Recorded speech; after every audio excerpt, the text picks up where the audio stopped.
Kaixo egunon ikasleok, gaur ikusiko ditugu zenbaki kombinatorioak, faktoriala eta Newtonen binomioa. Definituko dugun zer den zenbaki baten faktoriala, zenbaki arrunt baten faktoriala. Zenbaki baten arrunt baten faktoriala da egitea biderkaketa bat zenbaki horretatik bat baliora arte. Hemen ikusten dugunez, n faktorial izango da. N bider n-eken bat, bider n-eken bi, horrela, bider iru, bi, bat arte. Bai? Eta jakin behar dugu, 0 faktorial dela bat. Bai?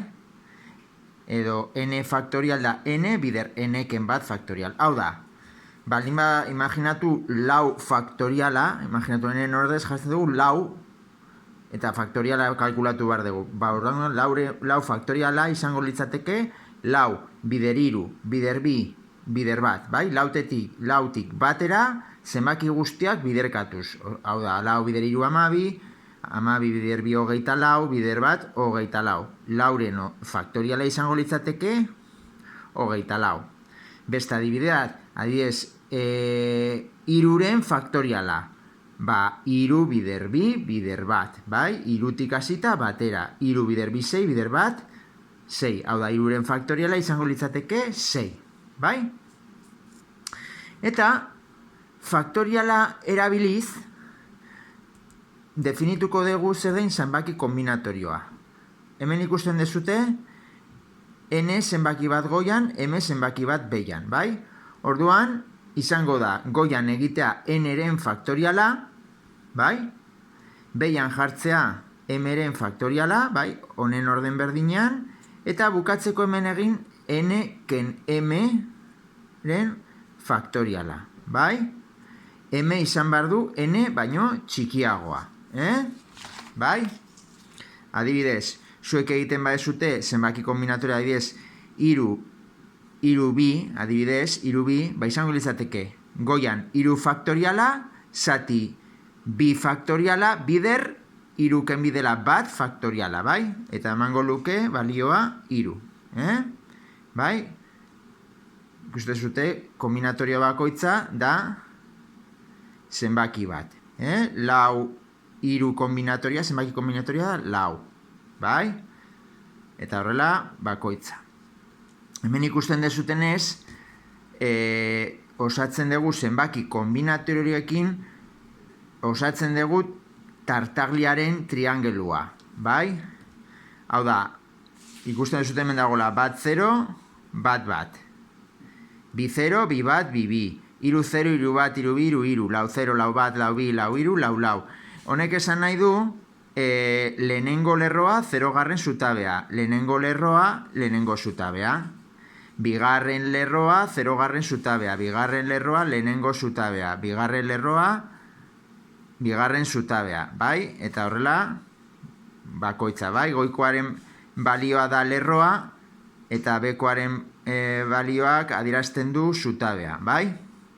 Orduan hemen, ikusten dugu bat 0 dela bat, bat kombinatorioa da bat, bai bi 0 bat, bi bat bi, bi da bat, eta ikusten dezutenez, kalkulatzen baditugu koefiziente guztiak, ateratzen da tartagliaren triangelua. Hau da, erlazionatuta daude zenbaki kombinatorioak tartagliaren triangeluarekin, bai?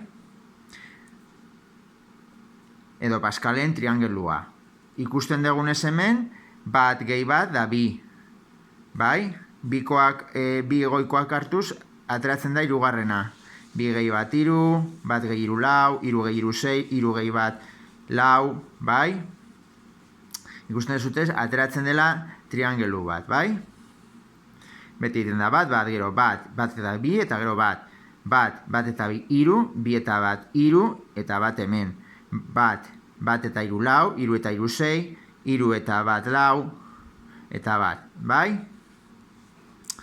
Konturatzen bazarete, beti izkinetan egongo da bat balioa, hau da, zenbaki kombinatorio batean zutabea denean 0, balio da bat, beti, bai? Edo, baldin bada beti zenbaki berdina, bat, bi, iru, lau, beti da bat, bai? Beste gauza kuriosoa da, simetrikoa dela. Hau da, lerro bakoitzean bigarrena eta azken aurrekoa beti berdinak dira, bai? Edo, hirugarrena zeta hemendik eta zazpi izango genituzke hemen zazpi balio, bosgarrena izango litzateke berdina, bai? Beti simetrikoa dira, Bai, ikusten dezute, simetrikoak dira, bi hauek honekin, bai?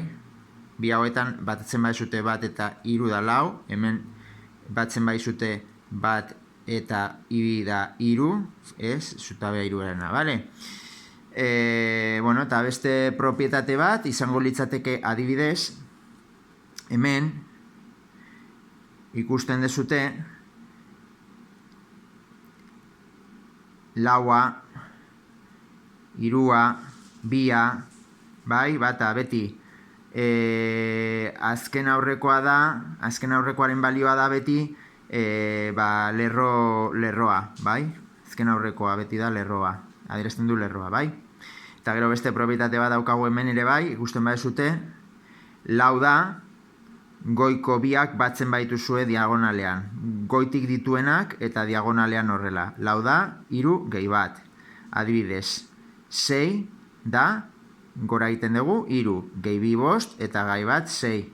Bai? Adibidez. Eta hauek izango liratzateke binomio baten koefizienteak.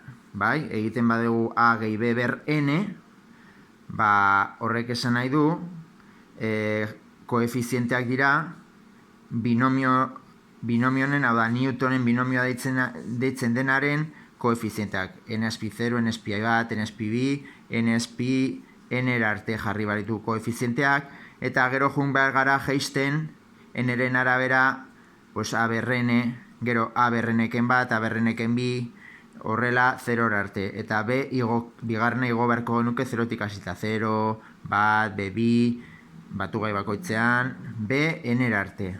Bale? Hau da, zenbaki kombinatorioak faktoriala eta Newtonen binomioari buruz jakin behar dezutena.